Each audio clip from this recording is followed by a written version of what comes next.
Welcome to Disruptive Successor, a show for next generation leaders in family businesses and entrepreneurs who want to disrupt the status quo and take their existing business to a whole new level. We all know that what got us here isn't going to get us there.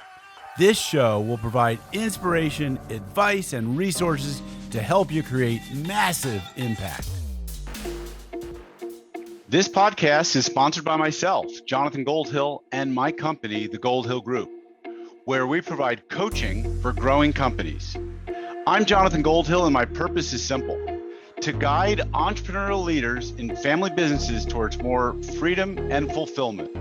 I want entrepreneurs to get clarity around the changes that will make them and their businesses more successful so they can experience the same freedom I've enjoyed in my life.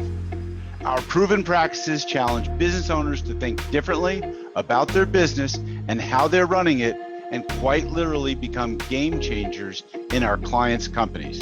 Learn more at thegoldhillgroup.com website, where you can schedule your free strategy session.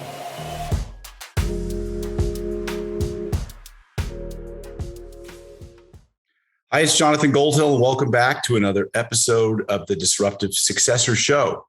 And today I have an entrepreneur in the family business space. Bobby Marchenese is the owner and president of Auto Wash, a family-owned car wash business in the Finger Lakes region of upstate New York. They operate 6 express car wash sites and have 70 employees.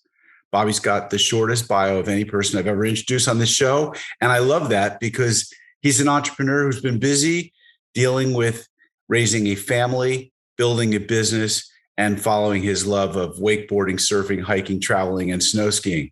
Bobby, welcome to the show today. Hey, thanks for having me, Jonathan. I'm excited to be a guest. And since I've met with you the first time, I've become a big fan of yours. I've absorbed a lot of your content and picked up a couple good tips and insights to incorporate into my own business. Well, thanks so much. I appreciate the kind words. You are, like many an entrepreneur, very similar to a lot of other people. You're passionate about entrepreneurship and finance and also health, fitness, but you're also passionate about saving the environment. And so I want to make sure we touch upon that today as you talk about your business, because certainly in California, car washes use a lot of water, and all that water has to be reclaimed. And maybe the same thing goes on in New York, but don't let me forget that I want to talk about that. But I want to start first with your business story.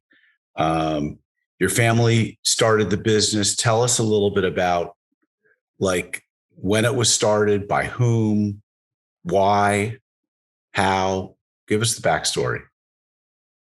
My dad started the car wash business back in 1981. I guess the entrepreneurship spirit goes further back than that. My grandfather started an auto repair, used car sales, gas station business back in 1969.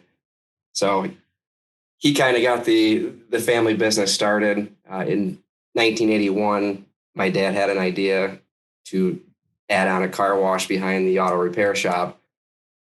My grandfather lent him some money. He got that started, and Auto Wash was born 41 years ago. And he ran the car wash business all the way up until roughly 2008 when I took over. Leading up to 2008, I was just coming out of college, really had no intention to get into the family business, do anything with car washing. I wanted to blaze my own path, get a job on Wall Street, do something else, away from the family business.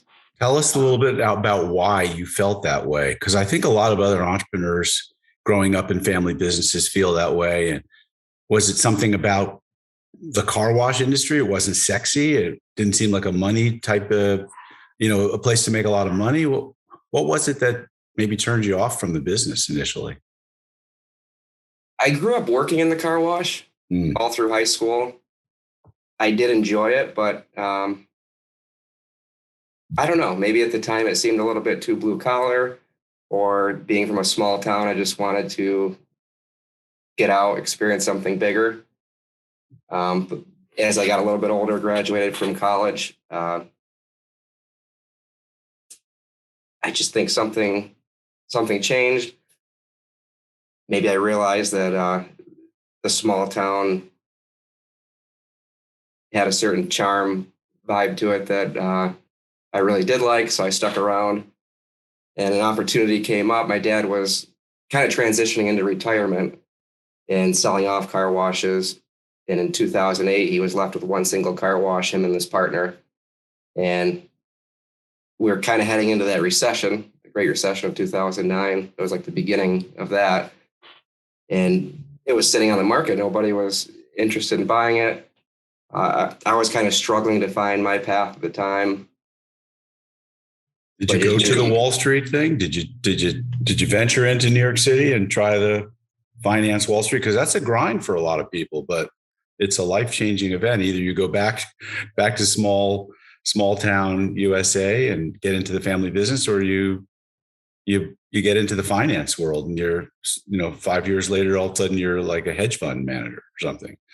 What? Yeah, I never gave that a shot. I attended a few career fairs and talked to some companies my senior year in college, and it just didn't seem like that was the right path for me. There was just something kind of holding me back, saying that you need to be an entrepreneur. You need to give the business a shot. And so, yeah, I stayed back. I ended up buying this particular car wash for my dad and his partner. So that was my start. I bought one single location from them in 2008. Tell us about that. How did you go about? Let's talk a second about the financing of the transaction, how you put that together. But how did you approach your dad and I guess his partner at the time that you wanted to buy it, or did they approach you? What's the backstory on that? Yeah, they never approached me. In fact, it was kind of a surprise to find out that one was for sale, because that was one that he had a partner with. And I knew he was selling everything else off, but kind of figured they'd hang on to that one. So I was actually on a trip to visit friends out in Utah. Had found out that had been for sale. I was talking to my dad about it, and yeah, I remember saying, "Hey, Dad, do you think there's any shot in the world that maybe I could buy this and we could make this happen?" And he said, "Yeah, let me talk to my partner, Mike, and I'll let you know what we think." How old were you? How old was your dad at this point? At that point, I was 23 years old. Okay. So, how many employees did the business have? Maybe what was the revenues, or like, yeah, what were you buying into at that point? Yeah, at the time, that one location had maybe 7 or 8 employees. Okay. I didn't even know what the revenue was Okay. when I had that conversation. As the conversation progressed and I started looking into the financials, I could see there was a bit of a downward trend for the prior 5 years, which was a little bit alarming. Right.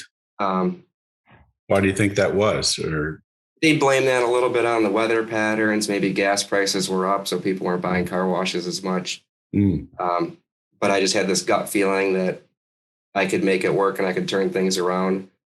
It was located in a small town. We're in Canandaigua, New York. So that's where that location is. And that's where we're based out of. It's a small town of about 25 to 30,000 population. Okay. But it's a good town. And I just had that gut feeling that I could make it work. So him and his partner ended up doing a little bit of seller financing. So that a little bit or a lot of bit? Well, they financed the down payment. So okay. 20%. Okay. They each financed about $100,000. And then I also had an uncle that helped out a little bit with a piece of that. And the rest was bank financing. Great. So did you go SBA loan for bank financing? I mean, because they helped me out with the seller financing, I didn't have to go SBA. Okay. Which I didn't know was a big deal at the time. But as we got down the road a few years and I started looking at expanding to other locations, I found out that conventional financing is a lot easier in terms of, using equity to grow. Right. Of course, you get a longer amortization period, so the payments would be lower on an SBA loan, making it a bit easier to finance over a longer period of time, giving you more cash flow. So, but you probably wouldn't, I can't imagine, would have qualified as a 23-year-old. You probably didn't have a whole lot of assets to put together. It would have just been based on the business and the cash flow.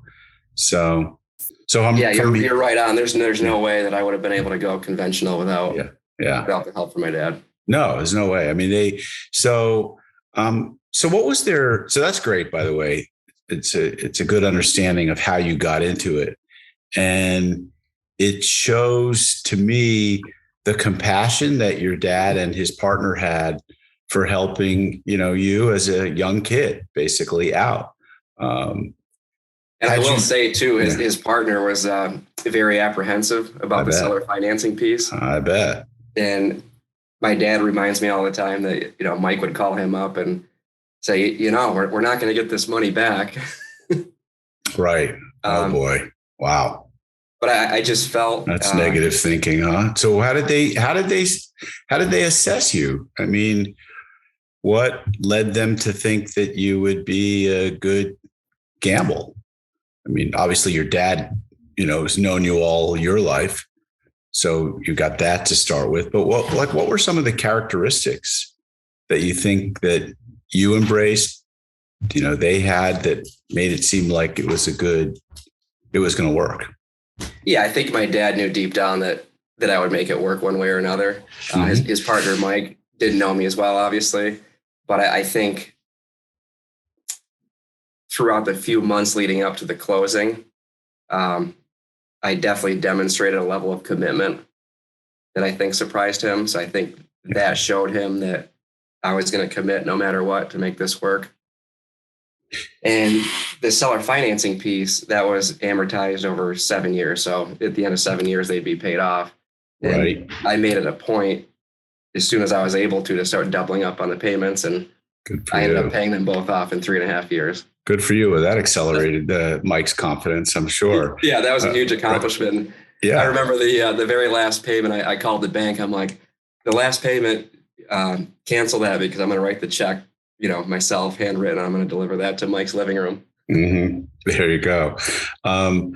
So they were pretty welcoming of you, though, to invite you in to buy the business, because if Mike had apprehensions, I mean, he certainly could have found another buyer on the open market, and maybe even gotten a better price. I mean, is it possible? Do you think you paid a fair price? Do you think they would have gotten a better price on the open market, or do you think they gave you kind of an inside price because you're a family?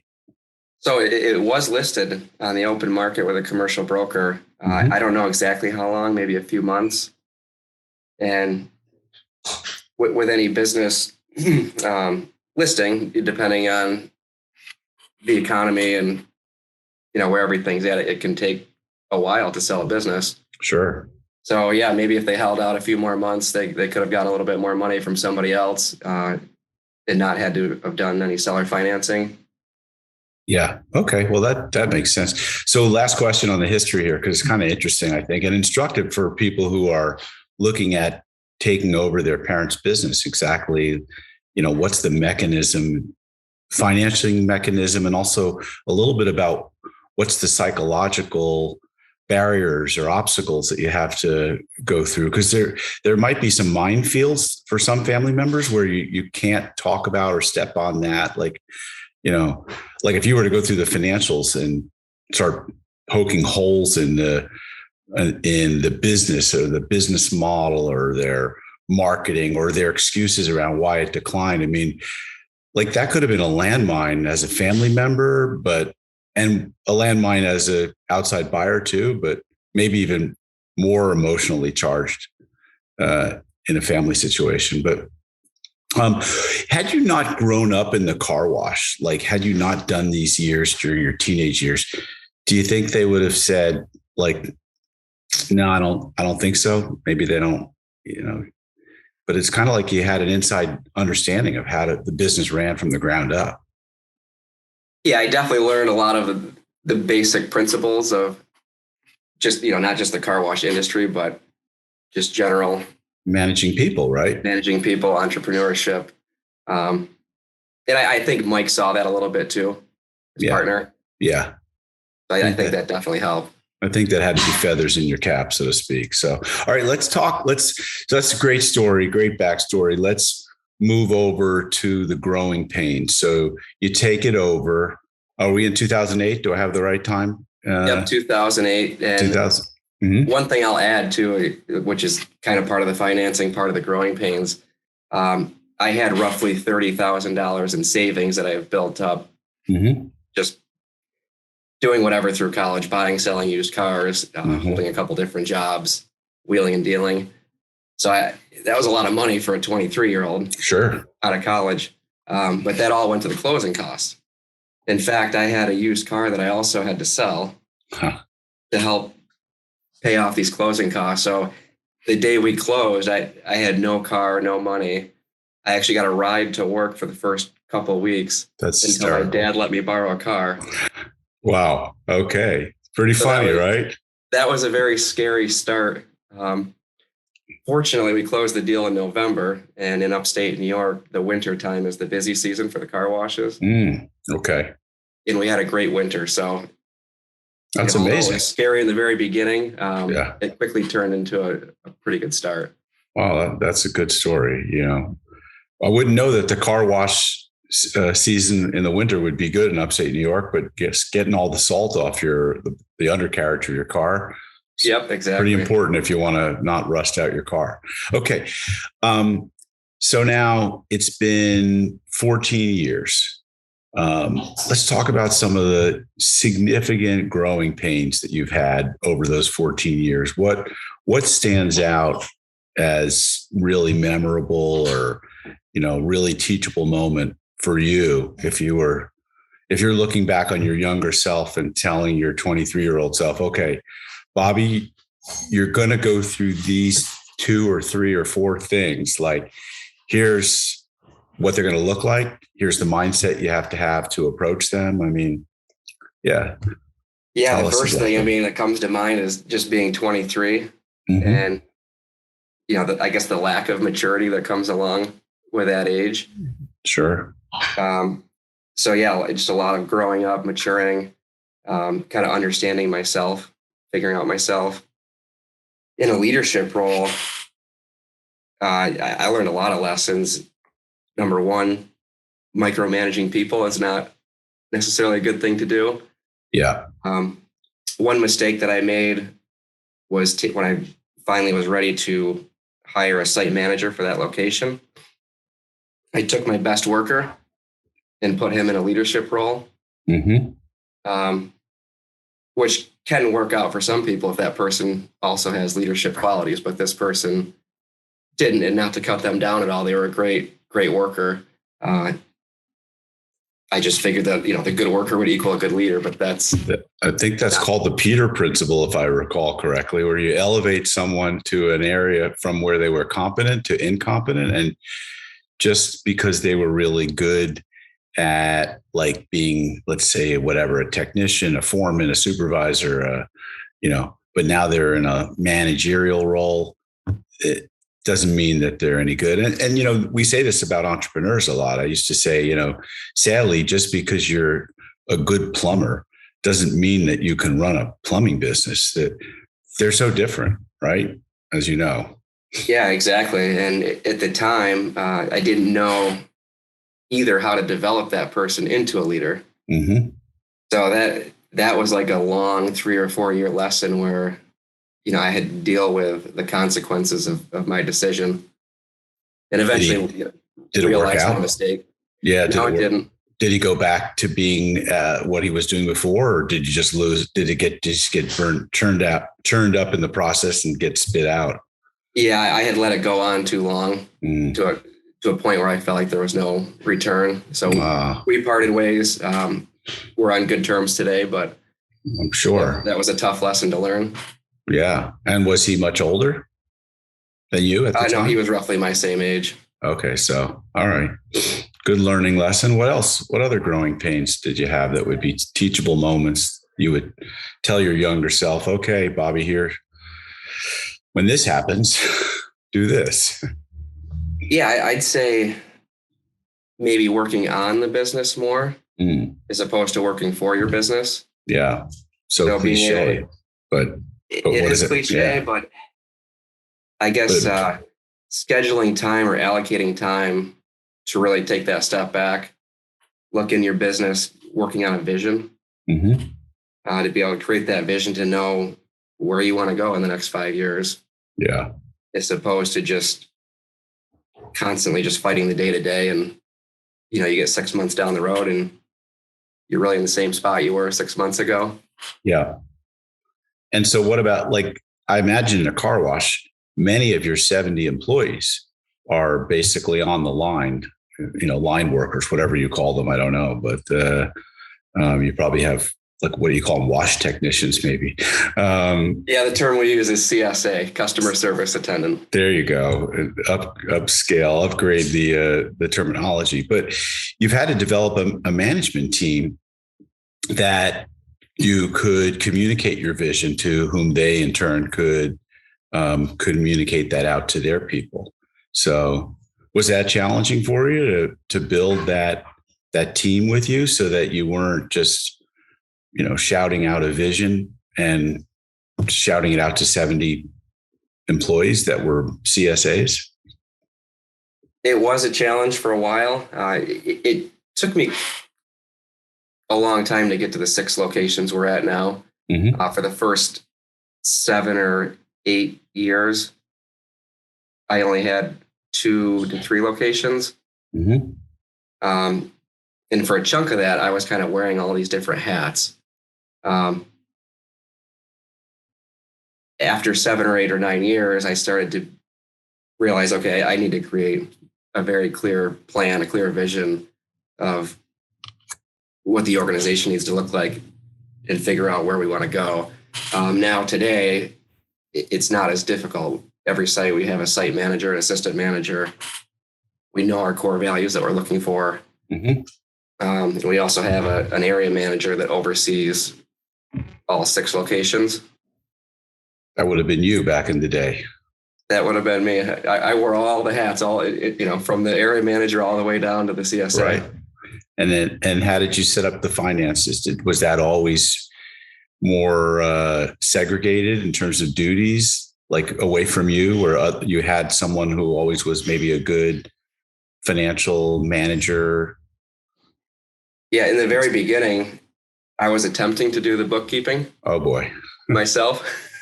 That was rough. That lasted about 1.5 years. I got introduced to a bookkeeper who is still with us today. Right. And she is great. That was one of the first things that I guess I outsourced or hired out. That was smart.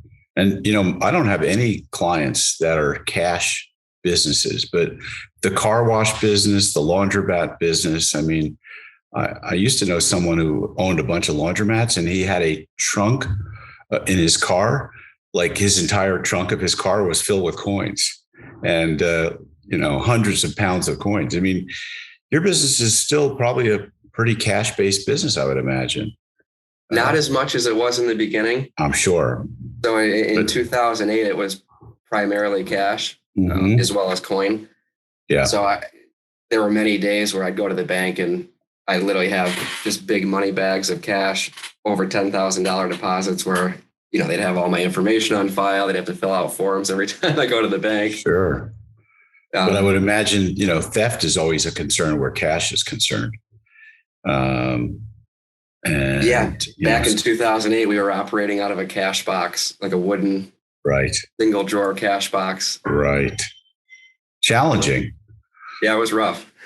I bet. Okay. So that's good. So tell us now, what does the organization look like in terms of the structure? You went through the area manager, you've got the site manager, you've got an assistant like site supervisor.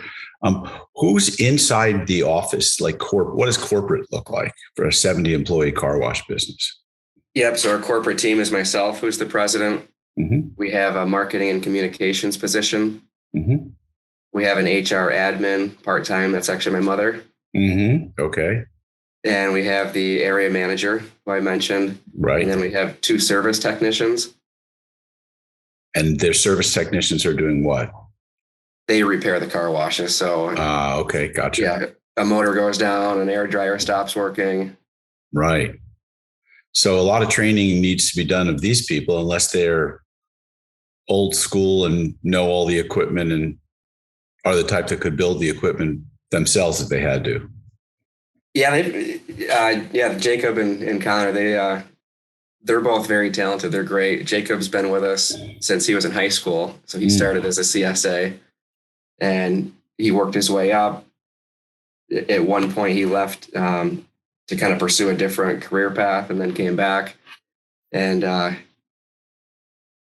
he's a very talented service tech. There's a lot to it. It's not just like in plumbing, for example, all you need to know is plumbing. But for a car wash, you have to know plumbing, electrical, hydraulics, pneumatics. I mean, it goes on and on. Yeah. You have to combine a lot of different skills. I work with a lot of landscapers, and I understand they're combining a lot of different disciplines. And I don't work with a lot of plumbers, but I understand many of them are second, third, and fourth generation businesses because it's not that easy to learn plumbing. And so how you learn it is from your father, who learned it from his father, who learned it from his father, type of thing.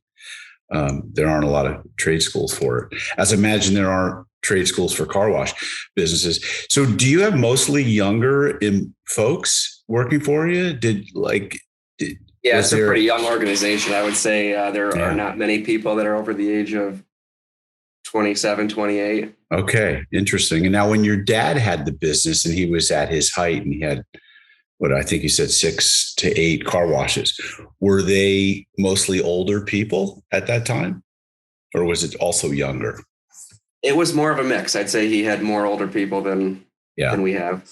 I see that pretty commonly when a next generation leader, millennial, takes over a family business.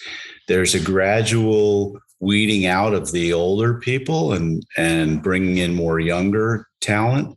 And sometimes it's just because they're introducing new technology and new systems, and the older people are not as comfortable with the technology. They don't understand it. They're not, they're just not conversant with it. And then when you start introducing things like core values and other things that those older people might think this is like BS type stuff. What do we need that for? So talk to me about core values in your business. How has it made a difference? I mean, I could go on and talk about my many clients, but I want to hear from your experience. Well, how does it live in your organization? How has it changed the nature of the people that are working for you? So I read this book a few years ago by Patrick Lencioni, I think is how you pronounce his last name, The Ideal Team Player. Yeah. And the 3 core values that he talks about in this book: hungry, humble, and smart, being people smarts. Mm-hmm. When I read that book, it was like this aha moment, because I feel like those were the core values that I was trying to put words to all these years. Yeah. And once I read that book, just everything kind of made sense. And it's like, okay, these were the core values that I knew I was searching for. Yeah. All right. So let's talk about some of the inflection points that you went through in your business. Inflection points to me are when all of a sudden the revenues or the profits or the head count takes like a hockey stick like turn, upwards. Usually it either comes from maybe just having like systems in place, or, it's something that positioned you to be able to scale. Was there a moment in time, an event? And I'll tell you while you're thinking about it for you, So there was an inflection point in one of the businesses that I ran. It was a economic development firm, nonprofit business consulting, entrepreneurial training, small business financing. And in 1994, the Northridge earthquake struck Los Angeles, where we were ground zero. And our agency, which was funded by city, county, state, federal, we were getting grants from, we were piecing together grants from different agencies to build this economic development center that was providing counseling, training, and financing to small businesses. And suddenly when the earthquake struck, like, we were the only organization of its kind positioned to get money from a government agency and assist small businesses. And it was a huge inflection point. We went from about 9 to about 27 people, like literally over a course of a few weeks, it seemed. A small contract that we had working in the city of Los Angeles in one particular neighborhood in the city of Los Angeles. Suddenly that contract went from, I think, $100,000 or maybe $150,000 to $1 million contract, serving the entire San Fernando Valley, which, if you know the geography, is about, well, it's close to 1 million people and 65,000, I think, businesses. So it was an enormous inflection point, and it led us to then develop a loan program where the SBA and FEMA was falling short. We developed a customized loan program for businesses that weren't going to meet certain parameters of the SBA.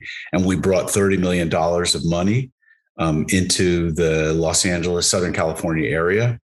We got the bulk of it, and then it got doled out to other agencies like ours that we trained. It was a huge inflection point. And at that point, we were doing business planning, internally. Every 3 to 4 months, we'd go off site as a team and say, what do we want our business to look like? And at that point, I recall we came up with like a vision statement. It was an entire page, 1 page long, written like a Word document written. But we wanted to be a nationally recognized firm. And ultimately that did happen. The business built over the next, I want to say 25 plus years, and became very successful. So that was an inflection point for us. It was pretty dramatic. We went from being probably $1 million agency to a $3-4 million agency within a matter of a year. And we were bringing on a lot of people and started a loan program that we hadn't had. So is there any inflection point that you can think of in your business that was a huge turning point? I'm looking back on the last 14 years. I can think of 4 inflection points. Yeah. What were they? So the first one happened pretty early on when I purchased the car wash in 2008. We were literally hand mitting cars on the line. Mm-hmm. So a car comes in and, there'd be 3 or 4 guys and we'd all be just soaked head to toe. If it was wintertime, we'd be frozen. We'd be hand mitting these cars. I knew that had to change.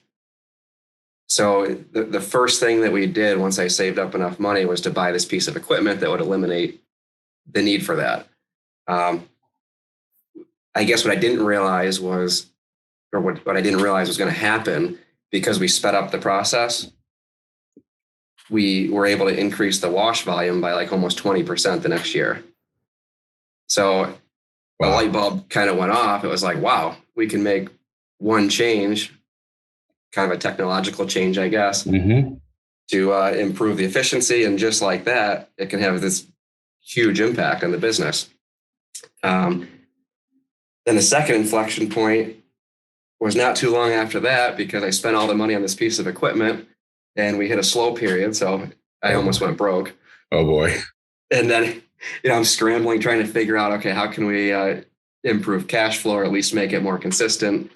And I happened to pick up a magazine, and I read about this car wash out in the Midwest that was doing a monthly club membership. Mm. Now, this was back in 2009, before club memberships were a thing in the car wash industry. Right. I mean, nobody around us was doing it. I mean, really not many people at all in the country were doing the club memberships.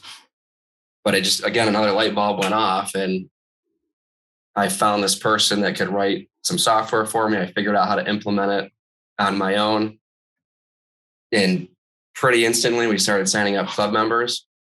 And I realized the potential of that and the benefit of the consistent cash flow. Love recurring revenue model businesses, right? Yep. So that was another inflection point, which led to us eventually finding a company where we could buy these automated pay stations that could further streamline this club membership program. And that really changed the whole business for me. That eliminated theft, that improved efficiency, it increased revenue. It made the revenue more consistent, so I didn't have to worry about the seasonality of the business. And that's when I really started to think about scaling. Because with these pay stations and the automation, it was much easier to track things. And sure. So that was a second inflection point. I'd say the third one was when I hired our first area manager. And that person that I hired was probably one of the best hires I ever made.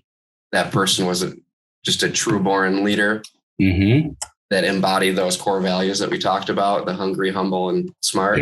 Yeah. And because of that position and that person, it allowed me to take that step back to focus on the business rather than working in the business. And we were able to scale even more. And that helped, I guess, this final fourth inflection point, which happened maybe a couple of years ago, where I really started to clarify what our vision is, what our purpose is, and establish a plan of how to get there. And I think because of those things, that now we're at 6 locations and we're poised, I think, for a good few years coming up to really grow to my ultimate goal, which is to have 10 locations in this Finger Lakes area that I live in. That's great. So why is that an ultimate goal for you? Part of the reason is the people that work for the company. I want to be able to provide opportunity for growth and provide well-paying jobs and provide a culture that people enjoy coming to work to, that they get excited about. I think you mentioned this term in one of your podcasts, a sticky culture. And that's really what we strive for. And we hear it a lot from staff that either are stuck around longer than they thought they would, or, they've been here for a couple of years, they go try something else, and then they come back because they just really enjoy the people here and they enjoy coming to work every day. So that's, I guess, the why. So to provide that opportunity for other people. As far as the number 10, I think part of it comes down to lifestyle choices. There's a work-life balance, I guess, that I strive to maintain. And I don't want to push myself too hard in the business side to where I can't maintain, a happy marriage. And right. I want to make sure that I have time to do the things that I want to do in life and spend time with my kids. So do you have more time now with your kids? That's not a fair question, because your kids are 3 and 5 years old, as I recall. So do you have more free time today than you did when you were a single operator, single owner, single location operator? I'd say yes. Yeah. So when I bought the first car wash in 2008, I was single. And then a year later, I met my wife. But right after I met my wife, she went to New York City for 3.5 years for grad school. And I was making visits down there one long weekend a month. And the rest of the time, I was just grinding it out at work with the company. Right. Working 10, 12, sometimes 14, 16-hour days. And I was able to do that for a long time until she moved back after graduation. We didn't get married for another few years and didn't start a family until a couple of years after that. So I feel like I put in a lot of work in my 20s and a lot of time, which kind of laid the foundation for my work-life balance now. I still put in about 45 to 50 hours a week as opposed to maybe 80 before. But I also have a lot more flexibility today than I did 10 years ago because we have this team, this organizational structure. Right. So, there's a book, you've probably read it. It's by Robert Kiyosaki, who wrote Rich Dad, Poor Dad. This book is called Cash Flow Quadrant, if I recall correctly. And he talks about the four different types of business owners. One is the self-employed business owner. See if I recall this four types. So I guess maybe it was four types of people. I don't know. One was an employee, as I recall. Then there was the business owner, self-employed. Then there was the business owner who had, people running the business. And then there was the investor business owner. And so the concept being that the further you go up in the development of the business, the larger the business is, the more managers that you have to run the business. So, while you could have a very nice, like a great and could be perfect lifestyle business with 10 locations and just be in the Finger Lakes. I mean, if you've got the right people and the right systems, I can't imagine that it would be that much different or difficult to scale to 20 and be in a broader geographic area. And I guess the question is, and this is just a rhetorical question, is would you have more free time with 10 or with 20 or 10 or 100? Like, would you just be working on different things, different activities? And my hunch is that if you went from 10 to 100, if you had the right people in place, you would probably just be working on different activities. And, you'd probably be way more involved in just developing people and looking out at the broader industry and economy. And so I don't know if you have any thoughts on this. Maybe I'll have you thinking over the weekend about, is 10 the right number, or is staying in the Finger Lakes the right move? So, yeah, no, I think you bring up a good point. And maybe in a couple of years after I hit 10, we'll do another podcast, and my next goal will be 100. Yeah. So I tell this story because I used to have a set of slides that I would share when I would do a public workshop with the Scaling Up community. And it was about the founder of Subway. I think his name was Fred DeLuca. And, he had different visions of what Subway, the restaurant chain, was going to look like. When he was in high school, when he was in college, it was just to have one location. When he was exiting college, it was to have 6 locations. When it was, a few years later, it was to have like 100. And then it was to have 1,000 or 2,000. And then it was just focusing on getting a certain percentage of the money in people's wallet at lunchtime. So it just kept broadening and expanding. And, obviously Subway is a phenomenally successful business where, so many entrepreneurs have become successful and rich just by, owning their own businesses within their business. So, it's conceivable that your car wash business could become franchised. Your systems could be so good that people will want to buy your systems and buy a franchise. Or it's conceivable that you could just become a consultant to taking your systems and training others in how to make these systems work in their business. I mean, so there's a lot of different directions that you can go. And I don't think there has to be an answer. And I think that part of the visioning process is is developing that vision and testing it along the way, but being flexible as there might be a turn in the road, a twist in events. Just like your dad and his partner experienced a twist in events where they were like, their car wash businesses were going down and suddenly they weren't interested anymore, I guess. Yeah, I agree. And especially with the point about leaving your goals a little bit flexible or open-ended. I think it's difficult for anybody to plan out 10 or 20 years or even longer than that. So this 10 location goal, I guess in the grand scheme of things, might be more of a short-term goal. And then, leaving that open to kind of reevaluate and establishing another goal beyond that. There you go. Awesome. Well, hey, listen, this has been a great 45 minutes spending some time with you. I think that your story is going to resonate with a lot of listeners out there. And I appreciate you being on the podcast. As I went through your story and I started thinking about the 7 P's framework in my book, you touched on a lot of them. Purpose with the values, planning with the visioning, people with having the right people and doing, your products, meaning looking at the tech, and the inflection points were undeniably a lot of technology focused inflection points.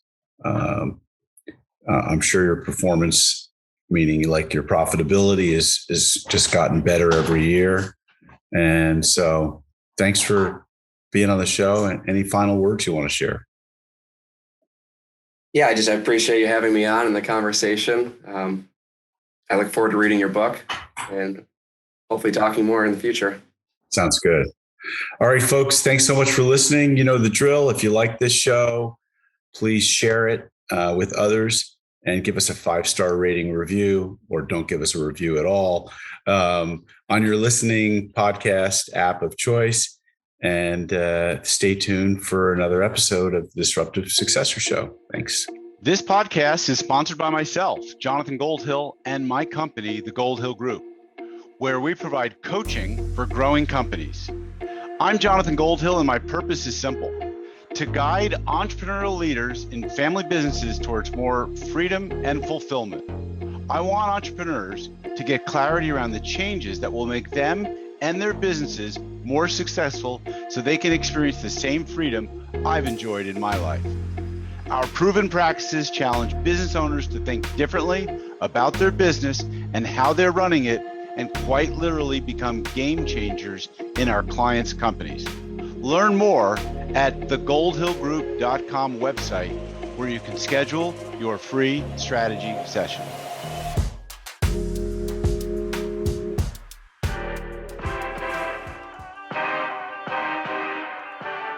Thank you for joining us on the Disruptive Successor podcast. If you enjoyed today's episode, please subscribe, review, and share with a friend who would benefit from the message. If you're interested in picking up a copy of my book, Disruptive Successor, go to disruptivesuccessor.com.